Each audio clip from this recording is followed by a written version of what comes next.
Well, early voting has started already, and many people are taking the opportunity to vote early. It's important that every vote counts and that seniors especially go ahead and vote. And we welcome Anthony Cirillo, he's the aging expert, to talk about seniors and voting. And why is it so important that seniors vote? Well, because there's a lot of issues that can get swept under the rug. You know, a lot of people just think, well, you know, I won't vote, it doesn't matter. Well, it does matter. You got Medicare, you got Social Security, you got medical research, you got long-term care issues, you got fraud and abuse of elders, you got caregiving, family leave, all of these.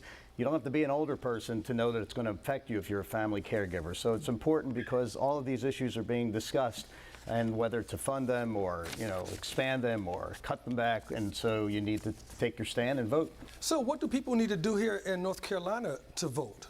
So in North Carolina, first of all, you don't need an ID to vote. You don't, but you do need an ID to register, and you can still register during early voting, which stops on November 5th. So you do need a registration there. Best way to vote, especially if you can't get around, is the absentee vote.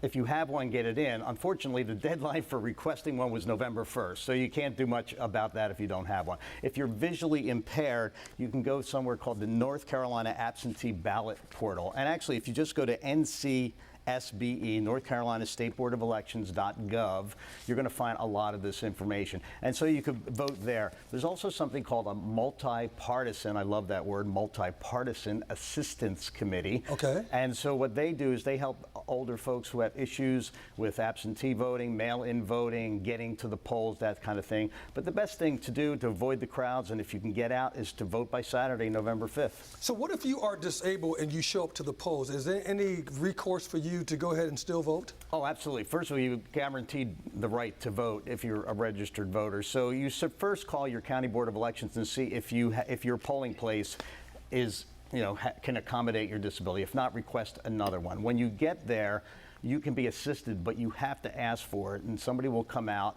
and will help you with the vote, and so you can. So yeah, if you can't find a place that's, you know, for your ability, go to another place and then ask for assistance.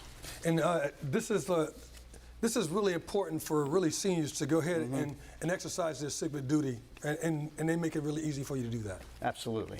And so that gets into how do you get there. So there's assistance there.